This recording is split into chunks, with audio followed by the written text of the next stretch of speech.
सतवते साहब, आपने जब एसबीआई लाइफ के बारे में जिक्र करा तो कहा इसमें पिछले हफ्ते विपसॉ नजर आया। जी जी। विपसॉ मतलब क्या? वॉलेटिलिटी, अनएक्सपेक्टेड वॉलेटिलिटी, खूब इधर उधर भटक रहा था, ऐसा कुछ क्या? आशीष जी, देखिए, विप्सॉ विप्सॉ इज अ हाँ, टेक्निकल टर्म्स जो हम टेक्निकल एनालिस्ट यूज करते हैं। हाँ, विप्सॉ में होता क्या है कि आशीष जी, आपको फॉर एग्जांपल आपको राइट का एक डायरेक्शन दिखा है कि राइट में फॉर एग्जांपल आप ट्रेंड में चल रहा है, और अकस्मात आप कह सकते हैं कि वोलाटिलिटी में वो जो ट्रेंड है वो कंप्लीटली रिवर्स हो जाता है। और रिवर्स होने के बाद यानी जो अगर आप तेजी में हो तो इमीडिएट मंदी का सिग्नल आ जाता है, और मंदी के सिग्नल में सब लोग मंदी में आ जाते हैं और कंप्लीटली रिकवर होके फिर से तेजी का सिग्नल आता है। This is called as a whipsaw. करता है तो यहाँ पे basically. Basically whipsaw is a term जहां पे आइदर बुल फंसता है या बेर फंसता है। इन दिस केस विप्सॉ जो है इसमें बेर फंसा है। ओके, चलिए, मैंने कहा ऐसा टर्म आया था तो एक बार पूछ लिया जाए। खैर वीरू, आप भी जरा वो हॉट स्टॉक्स रेडी रखना, समय रहा तो बढ़िया वाले हॉट स्टॉक्स पे बातचीत करेंगे अपन लोग। जय हर्षदा, इस बीच स्क्रीन पे रेडी आपको नजर आएंगे आज के कुछ बेहतरीन स्टॉक से न्यूज, जिन स्टॉक्स पे चर्चा कर लेनी चाहिए मुनाफे की तैयारी में। Harshada good morning. सबसे पहले रिलायंस इंडस्ट्रीज रडार पे, दिग्गजों के साथ शुरुआत कर रहा हूं। रिलायंस क्यों? आशीष, अब जैसे रिपोर्ट्स बार बार सजेस्ट कर रही हैं, और ब्लूमबर्ग की रिपोर्ट इनफैक्ट कुछ ही देर पहले फिर से आई है या फिर ओवर द वीकेंड आई है, जहां पर साफ लिखा गया है कि रिलायंस और डिज्नी की जो बातचीत है वो अब अंतिम चरणों में आ गई है। एक बाइंडिंग मर्जर पैक्ट इन्होंने साइन कर दिया है। ऐसी स्थिति में दोनों कंपनियां अपने मीडिया ऑपरेशंस को मर्ज करती हुई दिखाई देंगी, और ये डील संभावित तौर पर इसी हफ्ते दरअसल अनाउंस की जा सकती है, ये ब्लूमबर्ग की रिपोर्ट कह रही है। अब ऐसी स्थिति में अगर ये फिटॉल मर्जर हो जाता है, रिलायंस मीडिया और इसके एफिलिएट्स करीब 61% हिस्सेदारी इस मर्ज एंटिटी में होल्ड करेंगे। बाकी हिस्सा ऑफ कोर्स डिज्नी के साथ रह सकता है। इसमें थोड़ा सा ट्वीकिंग रहेगा लोकल एसेट्स की वैल्यू क्या है उस लिहाज से, लेकिन ये एक डेवलपमेंट है जो काफ़ी समय से दरअसल अटकलों में रही है, और ब्लूमबर्ग की रिपोर्ट तो ये कह रही है कि शायद ये डील इसी हफ्ते साइन हो सकती है।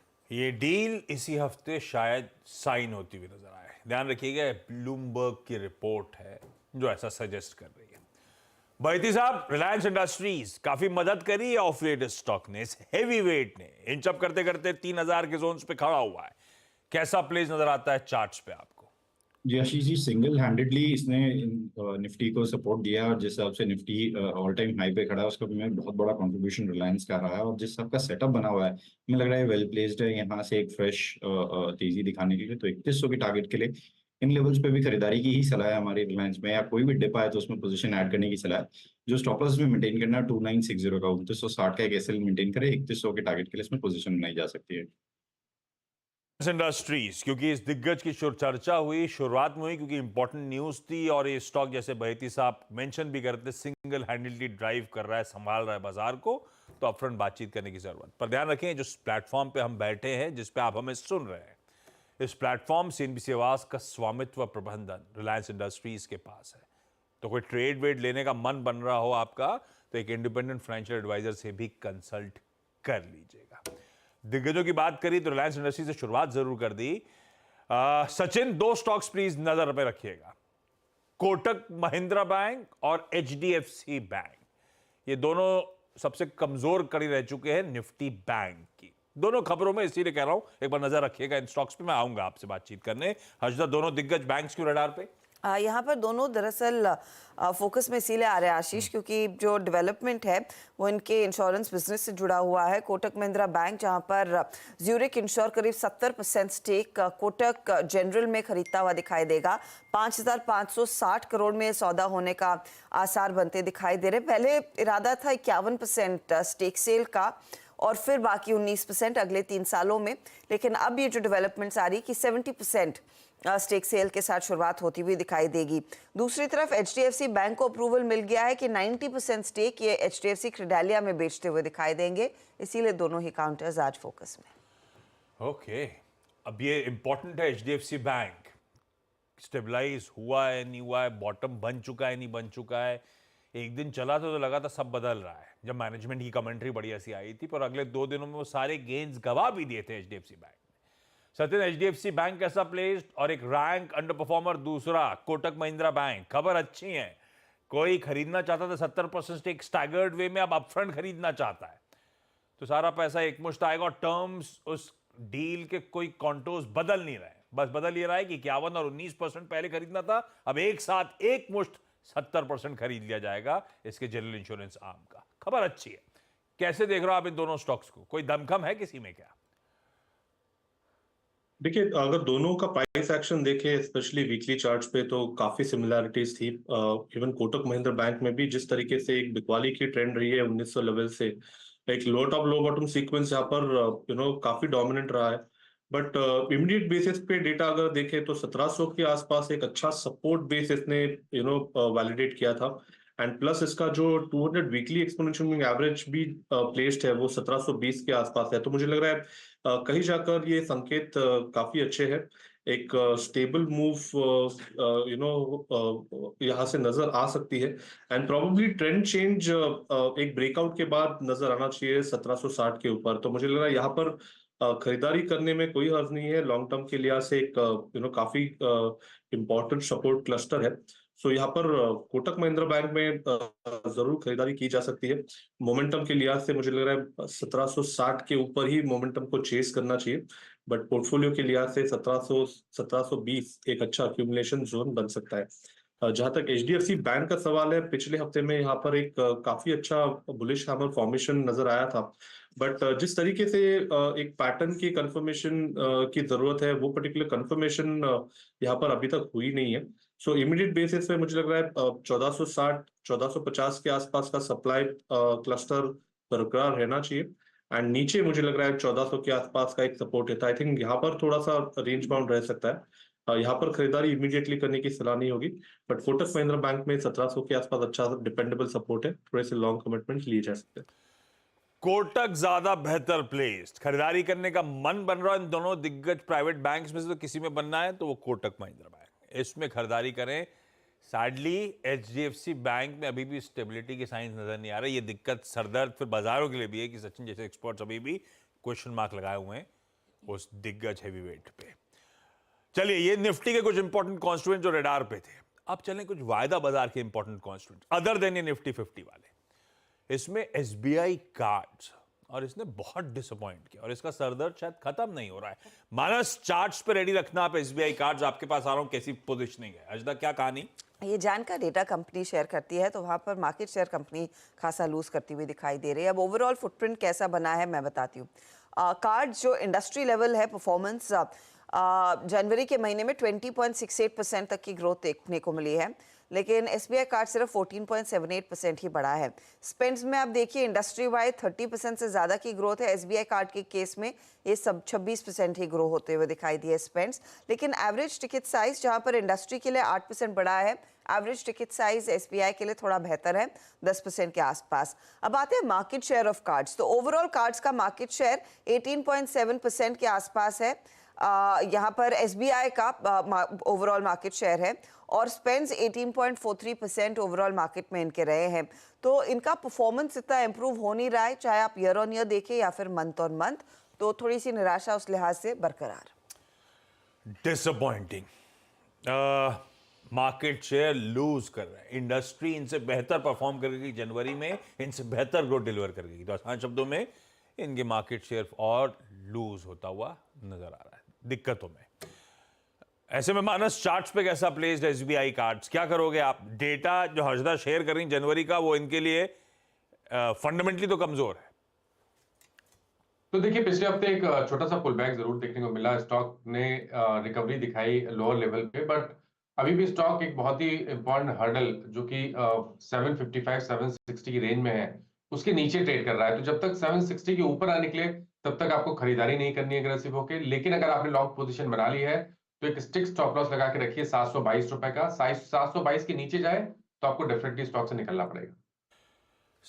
722 अगर क्रैक कर रहा है आज की डेवलपमेंट्स पे, जनवरी के डेटा पे, तो भैया स्टॉक से निकलिए, एग्जिट करिए। शायद पेन फिर बढ़ने की कगार पे खड़ा होगा।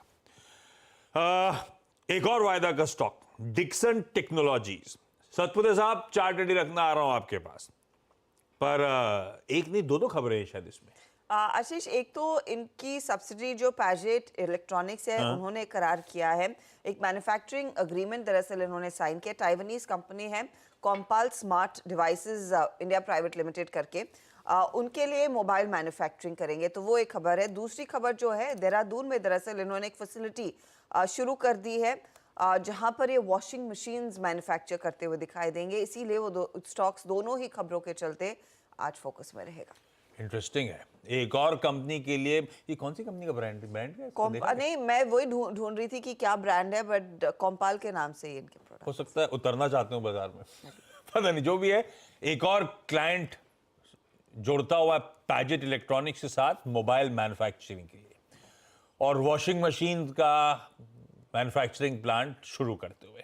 तो डिक्सन दो खबरों की वजह से आज रडार पर रहेगा। सतपुर साहब, फंडामेंटली तो खैर उसमें बहुत ही रिच वैल्यूएशंस, और जैसे जैसे टॉप लाइन एक्सपैंड करेंगे उतना ही ट्रैक्शन मिलेगा, पर टेक्निकली कैसा प्लेस्ड है ये स्टॉक? आशीष जी देखिए, अगर आप इस सीरीज की बात करें तो डिक्सन ने जबरदस्त आउट परफॉर्म किया है। इनफैक्ट पिछले हफ्ते इसमें एक ब्रेकआउट हुआ और ब्रेकआउट के बाद कंसोलिडेशन, और मुझे लगता है कि जैसे कि हम एक्सपायरी वीक में है तो यहाँ पे एक बड़ा टिक आना चाहिए, बड़ी शॉर्ट कवरिंग रैली आनी चाहिए। तो एक स्ट्रॉन्ग चार्ट है जिसका बेस है 6700 का। अगर आज की बात करें तो देखिए इसका जो रेजिस्टेंस है वो करीबन 7000 के आसपास है। 150-200 रुपए इसके लिए कुछ नहीं है। तो मुझे लगता है जैसे ही ये 7000 के ऊपर चला जाएगा, ये कम से कम 300 पॉइंट का, 300 पॉइंट्स का फर्स्ट आपको टिक मिलेगा, और उसके बाद 500 पॉइंट का। मेरा इसका टारगेट है 7500 का। तो टारगेट 7300 और 7500 होगा। स्टॉप लॉस जो मेंटेन करना है वो रहेगा 6700 का।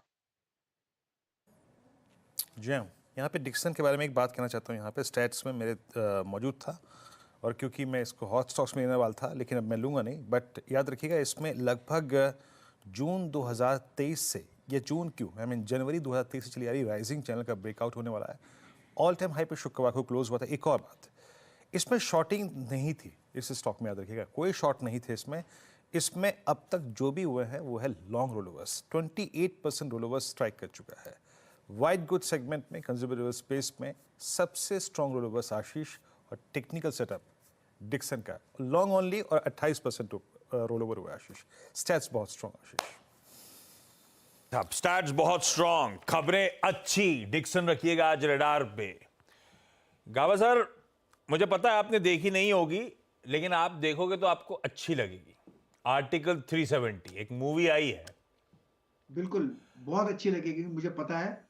और मैं आर्टिकल 370 रिवोकेशन के बाद विदिन 6 मंथ्स में गया था कश्मीर। हाँ, और मैंने ऐसी सी जगह देखी जहां पर जो हमेशा प्रॉब्लम होते थे वहां पर पीस था, एब्सोल्यूट पीस। नहीं, और लोग खुश थे। असल तो में मैंने आर्टिकल 370 को महसूस किया हुआ है। नहीं, वाकई बहुत इफेक्टिव और ग्रिपिंग स्टोरी टेलिंग है। अब उसमें से उतने बड़े पूरे मामले में से कुछ पिक एंड चूज करना, स्मार्टली उठाना, जो स्टोरी को ग्रिपिंग रखे, एंटरटेनिंग रखे, वाकई कमेंडेबल था। अब वो एंटरटेनमेंट के हिसाब से तो अच्छा ही है, बाकी सब अपने अपने क्वेश्चन मार्क लगाएंगे। गावा सर, पीवीआर आइनॉक्स गिरावट थमी है ऐसा कह सकता हूं, क्योंकि लगातार दबाव में था, अब लार्जली कंसोलिडेट कर रहा है लोअर लेवल्स के आसपास। क्या करें भाई, बहुत लोग अपसेट हैं इसको लेकर। इसने सारी चाल का रिवर्सल दे दिया है। देखिए, ऐसा है कि पीवीआर आइनॉक्स जो है 1850 के करीब था, हाई था। उसके बाद लगातार हमने करीब 10, 12, 15 वीक्स डाउन मूव देखा है। ये पहली बार है कि ये जो गिरावट है ये थम गई है। गिरावट थमी है, साइन ऑफ वीकनेस। जो weakness is the weakness is a sign of strength. लगता है करीब एक हफ्ते से सस्टेन कर रहा है, लेकिन इसको बाय करने के लिए जगह होनी चाहिए और कंफर्मेशन चाहिए। मुझे कंफर्मेशन मिलेगा जब ये पार कर लेगा 1400 रुपया। अगर आज पार कर लेता है 1400 तो खरीदना चाहिए, कल करता है तो खरीदना चाहिए, परसों खरीदता है तब करना चाहिए। जब तक ये 1400 पार नहीं करता, वहां पर एक कंफर्मेशन है, फिर जाके ले लेना चाहिए। स्टॉप लॉस लगाना चाहिए 1370, 1370, 30 रुपीज का। फिर जो अपमूव मिलेगा वो करीब ले जाएगा 1450 to 1500 जोन। तो नीचे आ रहा है, आना थम हुआ है, थम गया है, और 1400 पार करने से एक कंफर्मेशन मिल जाता है। रिस्क होगा 30 रुपीज, 70 रुपीज स्टॉप टारगेट। अच्छा, ये तो खैर पीवीआर आइनॉक्स की चर्चा हुई। आर्टिकल 370 एक्चुअली मैंने देख लिया, मुझे अच्छी लगी थी, इसलिए मैंने कहा उसकी बात भी कर लेनी चाहिए। हर्षदा के पास वापस चलेंगे, और दो रिजल्ट्स आने थे, दोनों Q4 नंबर्स, दिसंबर एंडिंग कंपनीज। RIL नहीं रेन इंडस्ट्रीज है, RIL ही वो, लेकिन हम जिस ये रेन इंडस्ट्रीज है, और दूसरा सनोफी। कैसे रहे हर्षदा दोनों नंबर? रेन के केस में थोड़ा सा डिसअपॉइंटमेंट है आशीष। रेवेन्यू में अगर आप देखिए ईयर ऑन ईयर 25% तक की गिरावट है। क्वार्टर ऑन क्वार्टर नंबर्स आपके सामने है, 1.5% तक का दबाव 4100 करोड़ के आसपास ये आया है। एबिटा लॉस आया है वर्सेस एबिटा प्रॉफिट, यानी कि 613 करोड़ का एबिटा लॉस कंपनी ने पोस्ट किया है। और लॉस जो है पिछले क्वार्टर से बढ़कर आया, 66 करोड़ का लॉस पिछले क्वार्टर में था, इस क्वार्टर में बढ़कर करीब कर 178 करोड़ पर आता हुआ दिखाई दिया है। टैक्स एक्सपेंसेस इस बीच 500 करोड़ से ज्यादा बढ़ते हुए दिखाई दे रहे हैं, तो वो एक एडिशनल फैक्टर है। इम्पेयरमेंट लॉस करीब 750 करोड़ का भी लेकर आया है ये क्वार्टर। कंपनी कह रही कार्बन सेगमेंट में इम्पैक्ट था क्योंकि यहाँ पर कुछ शिपमेंट डिलेज थे, कुछ मार्जिन कॉन्ट्रैक्शन था। Advance material segment seasonal impact के जरिए सफर कर रहा है, लेकिन सीमेंट सेगमेंट में इनकी कुछ इंप्रूवमेंट देखने को मिली है, तो ये रेन के नंबर्स है। दूसरी तरफ सनोफी की बात करें तो रेवेन्यू करीब 3% बढ़कर आया है 694 करोड़ पर। एबिटा 187 करोड़, ये थोड़ा सा बढ़ा है। और अगर आप देखें मार्जिन इनके इंप्रूव हुए, 24.8% के मार्जिन 27% पर आए हैं। प्रॉफिटेबिलिटी के लिहाज से प्रॉफिट 5% बढ़ता हुआ 131 करोड़ था, 137 करोड़ पर आया है, हल्का सा इजाफा इधर। On the face of it rain के नंबर्स तो खैर वाकई खराब, पर कुछ चैलेंजेस मैनेजमेंट हाईलाइट कर रहा था इनके कोर सेगमेंट्स में थे, जिससे वो एक्सपेक्टेशंस ज़्यादा इलोंगेटेड थे, तो इस क्वार्टर में भी खिंचते हुए नजर आया वो सरदर्द। हालांकि होप उनके उसी प्रेस रिलीज में है कि Q1 ऑनवर्ड, मतलब उनके लिए मार्च तिमाही हो गई, जब उनका कहना है कि हालात पटरी पे लौटना शुरू हो जाएंगे। कुछ हद तक इन्होंने वॉर्न भी कर रखा था चैलेंजेस को लेकर। ऐसे में मयूरेश, आप कैसे अप्रोच करोगे रेन इंडस्ट्रीज को? आप लोग ट्रैक करते हो क्या? और रेन इस तरह के, अब on the face of it तो कहने चाहिए हाउलर नंबर्स, पर इंटरनल थोड़ी सी अलग कहानी बयां करते हैं और आउटलुक बेहतर है, तो क्या करोगे आप इस रेन इंडस्ट्रीज में? नहीं, looking at numbers Ashish ji, एक नीजक रिएक्शन तो जरूर आएगी स्टॉक के ऊपर, बट जैसे मैनेजमेंट की एक कमेंट्री रही है, दे आर एक्सपेक्टिंग Q1 से performance, and even if we expect the performance to start coming through from Q2, जो एंड प्रोडक्ट रियलाइजेशंस हैं अक्रॉस देयर प्रोडक्ट लाइंस, यहाँ पे आई थिंक एक ठीक ठाक रिकवरी आनी चाहिए। Input costs have moderated and have stabilised to a large extent, और इसलिए मार्जिन परफॉर्मेंस भी ठीक ठाक रहनी चाहिए, which probably leads us to believe कि जो अर्निंग्स ट्रेजेक्टरी है ये फर्स्ट हाफ में स्टेबल और सेकंड हाफ में रिकवरी के संकेत देने चाहिए। तो कहीं ना कहीं आई थिंक एक नीजा रिएक्शन जरूर आएगा स्टॉक में। वहां पे अगर कंसोलिडेट होता है, एक बेस बनाता है, तो आई थिंक वापस विकल्प हो जाएंगे। But definitely I think longer term structural story शायद बरकरार है, assuming a lot of positives that will happen to the stock in terms of tailwinds. शायद थोड़ा कंसोलिडेट हो over the next few days and weeks. रखिए दोनों results को radar पे, पर कई सारे ऑर्डर विंस के अपडेट आए। मानस प्लीज ध्यान रखिएगा, जो स्टॉक्स हर्षदा मेंशन कर रही है 3-4 कंपनी सुनाई देंगी, जो भी अच्छा लगे आपको बताइएगा ट्रेड के लिहाज से। हर्षदा कहाँ ऑर्डर्स? रेडार पर रहेगा आशीष। 737 करोड़ का ऑर्डर इनको पावर ग्रिड कॉर्पोरेशन से मिला है। ये डिजाइन सप्लाई और कंस्ट्रक्ट करेंगे 765 किलोवाट ट्रांसमिशन लाइन प्रोजेक्ट। फिर transformers and rectifiers power grid से ही ऑर्डर इनके हाथ लगता हुआ करीब 232 करोड़ का ऑर्डर ये बैक करते हुए दिखाई दिए हैं। साथ ही आप JSW इंफ्रा रेडार पर रखेंगे। कंपनी को लेटर ऑफ अवार्ड मिला है, ये चिदम्बरम पोर्ट अथॉरिटी की तरफ से मिला है। ये इनको बेसिकली ड्राई बल्क कार्गो का सिस्टम तैयार करना है, जो एक पब्लिक प्राइवेट पार्टनरशिप बेसिस पर तमिलनाडु के पोर्ट में बनता हुआ दिखाई देगा। तो ये उसके डिटेल्स आगे आएंगे कि कितना बड़ा साइज है, कितना इन्वेस्टमेंट होगा। शक्ति पंप्स, इनको दरअसल कुसुम 3 के तहत हरियाणा रिन्यूएबल एनर्जी की तरफ से 2443 पंप्स का ऑर्डर मिला है। 84 करोड़ है इस पर्टिकुलर ऑर्डर साइज के डिटेल्स। तो ये कुछ स्टॉक्स जहां पर ऑर्डर विंस के जरिए दरअसल स्टॉक्स फोकस में आएंगे। ये लीजिए तमाम कंपनी जहां पे ऑर्डर मिलने की खबरें। मानस, कोई पसंद आ रहा है क्या, या छोड़ दिए जाए? तो देखिए, 2 स्टॉक पसंद आ रहे हैं। तो स्किपर की बात करें तो स्टॉक ने पहले जो 280 के आसपास के हाइज बनाए थे उसको स्टॉक ने ऑलरेडी ब्रीच किया हुआ है। हाई टॉप्स हायर बॉटम बन रहे हैं, तो यहाँ पर रैली कंटिन्यू हो सकती है। 375 तक के टारगेट देखने को मिल सकते हैं। 319 रुपए का आपको स्टॉप लॉस लगाना है। JSW इंफ्रा में करंट लेवल पे फ्रेश आप खरीदारी कर सकते हैं। फ्रेश ब्रेकआउट देखने को मिला है चार्ट पे, जिसके टारगेट 285 रुपए के आते हैं। तो पोजीशन ट्रेड लीजिए, करंट लेवल्स पे खरीदारी करके 239 पे स्टॉप लॉस लगाइए। हर्षदा क्विकली बाकी कौन से दूसरी कंपनियों में सुवेन फार्मा रेडार पर रहेगा। US FDA ने दरअसल इनकी एक इकाई जो हैदराबाद में, वहां पर इंस्पेक्शन कंप्लीट कर लिया है। कोई 483 फॉर्म इशू नहीं हुआ है, पॉजिटिव है। तो वो स्टॉक रेडार पर। पेटीएम रेडार पर रहेगा, जहां पर एनपीसीआई दरअसल अब जांच करेगा कि क्या पेटीएम को एक थर्ड पार्टी एप्लीकेशन प्रोवाइडर के तौर पर नियुक्त किया जा सकता है या नहीं। आरबीआई ने एनपीसीआई को कहा है कि वो फाइनल इस पर डिसीजन ले। आज वैसे भी फिनटेक कंपनियां रेडार पर रहेंगी, क्योंकि आज वो फिनटेक की प्लेयर्स की बैठक है वित्त मंत्रालय के साथ, जिसमें पेटीएम हिस्सा नहीं ले रहा है। मैक्स हेल्थ केयर ने दरअसल एक लैंड एक्विजिशन किया है। 21,946 स्क्वायर मीटर का ये लैंड एक्विजिशन होगा। 167 करोड़ में एक्वायर करे। उत्तर प्रदेश में दरअसल 500 बेडेड हॉस्पिटल ये तैयार कर पाएंगे। हुडको में डेवलपमेंट ये है कि सरकार 0.17% हिस्सा अपनी होल्डिंग का बेच सकती है। 75.17% हिस्सा है, उसमें से 0.17% हिस्सा बेचेंगे ताकि वो 25% के minimum public share holding norms adhere हो सके। अगले 12 महीनों में ये होता हुआ दिखाई देगा। बिग ट्रेड्स में कोल्टे पाटिल के प्रोमोटर ने 2% स्टेक ऑफलोड किया, लेकिन व्हाइट ओक कैपिटल ने अच्छा खासा माल खरीदा है। अरविंद स्मार्ट स्पेसेस में भी हमने देखा करीब 1.5% का स्टेक ऑफलोड किया गया था, लेकिन आईसीआईसीआई प्रू ने यहाँ पर लगभग 1% तक की हिस्सेदारी खरीदी है। टिप्स इंडस्ट्रीज बोर्ड बैठक 28 फरवरी को बायबैक पर अप्रूवल आता हुआ दिखाई दे सकता है। ओके, एक काम करा जाए, मुनाफे की तैयारी पूरी हो चुकी है।